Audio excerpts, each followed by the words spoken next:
This is the Ishi Weekly, the discipline of determined intent. I am Gareth Holebrook.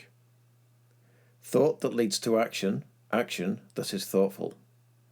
In this podcast, I will explore the Ishi spiral through the lens of an ultra-endurance athlete, leadership coach, engineer, and farmer.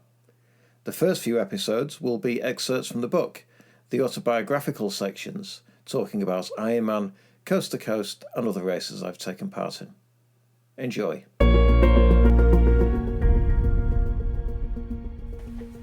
After a lead drive. Going back to the first story in Hawaii, my race at Kona did not go as planned in 2022. I slowed midway through the marathon, collapsed with 7 kilometres remaining, and walked most of the distance before running the last few kilometres on a lead drive. I finished more than 2 hours slower than expected, far from the performance imagined after years of qualification attempts and deferrals. Mike Reilly still called me an Ironman at the finish in his final year behind the microphone, but the finish carried relief rather than fulfilment.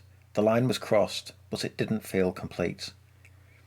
2 months later, I fell ill just before Ironman New Zealand. It was a race that would have marked my 10th official finish on that course.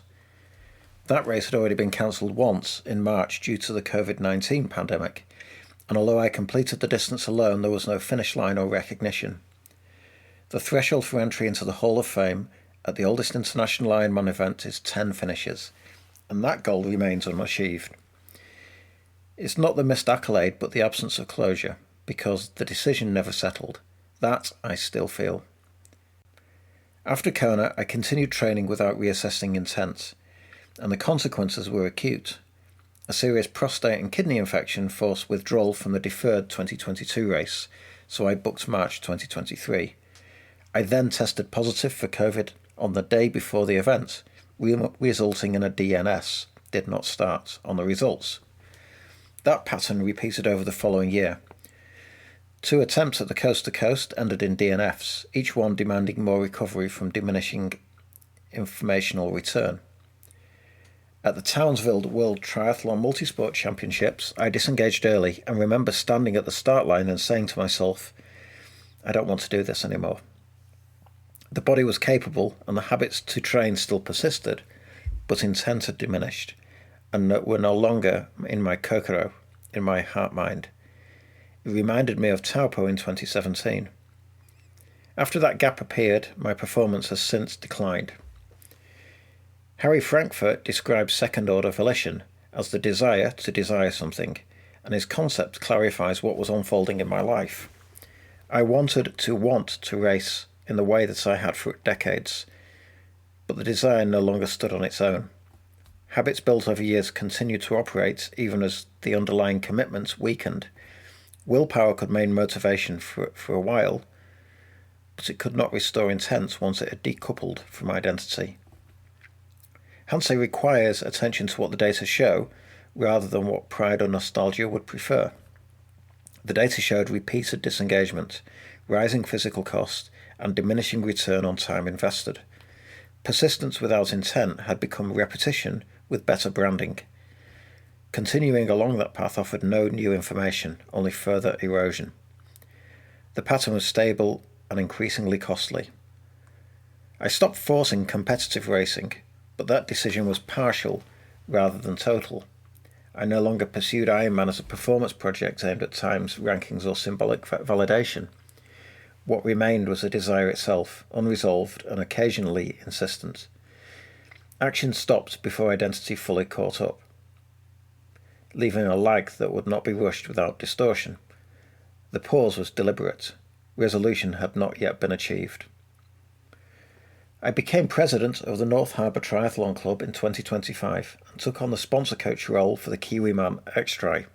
Efforts shifted towards writing, coaching and building structures that support others, rather than measuring myself against the outcomes. Endurance remained present, but the relationship moved away from performance and towards participation, service and continuity. The meaning changed even as the practices overlapped. The competing wills remain unresolved. I want to remain fit, and karate does not satisfy that need. yet the cost of endurance competition now competes directly with priorities I'm unwilling to abandon. The habits remain strong while intent does not consistently follow, creating friction rather than direction. For now, my active Ishi is the work in front of me, and that work demands focus that competitive racing would dilute. This is what the Ishi spiral looks like when reflection exposes tension rather than resolution, and when the work is not to decide but to remain attentive to what refuses to settle. Postscript, March 2026, Topo. My book was a Hansei. I did not recognise it as one while I was writing it, but looking back, that is what it was. 20 years of racing, building, failing, and persisting, examined at distance, with the evidence laid out and the patterns named. The manuscript forced me to sit with decisions I had defended for years and ask whether they still held. Some did, some did not. The writing was the reflection. In the week the book was completed, I spoke at Agile on the Beach conference in Taupo, my first public presentation on the Ishi spiral. The setting was fitting. Taupo is where I've raced Ironman New Zealand first and most often. 20 times, including the 70.3 half distance, is where I posted my DNF in 2017, and where the 10th official finish I have been chasing still remains unclaimed. Standing in front of a room explaining the discipline I'd spent a year articulating, then walking out onto the lake and onto the run course, where most of those lessons were learned, carried a significance that I had not anticipated. I spent a few days in training on the Ironman course, not seriously, but enough to feel the road again. The following week, I race at Kiwiman X-Tri, taking it easy after 9 months of writing rather than training. My Ishi to enter came from being a sponsor and a coach to several of the athletes. The intent is participation, not performance. I have no business racing hard and do not pretend otherwise. What surprised me was the return of something I had assumed was gone. Not the desire to suffer or to prove anything, but the noticeable pull of governed effort over a long day. The book had rekindled it. Writing about endurance with this level of honesty appears to have restored the relationship that forcing results had damaged. The competing wills I've described have not resolved, but they have shifted. A new Ishi is forming rather than being forced.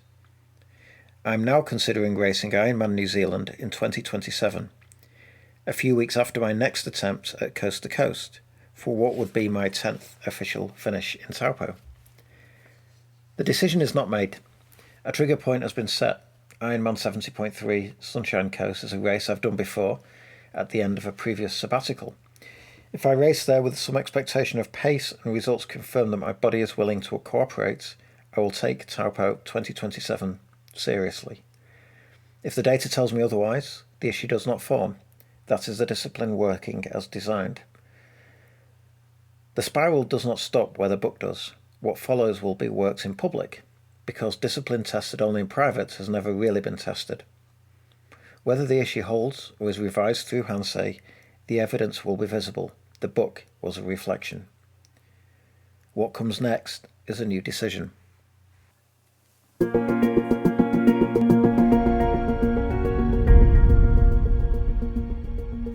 Thanks for listening to the Ishi Weekly. Please subscribe and find more content on Substack and YouTube. Ishi, the Discipline of Determined Intent, is available on Amazon and Kindle.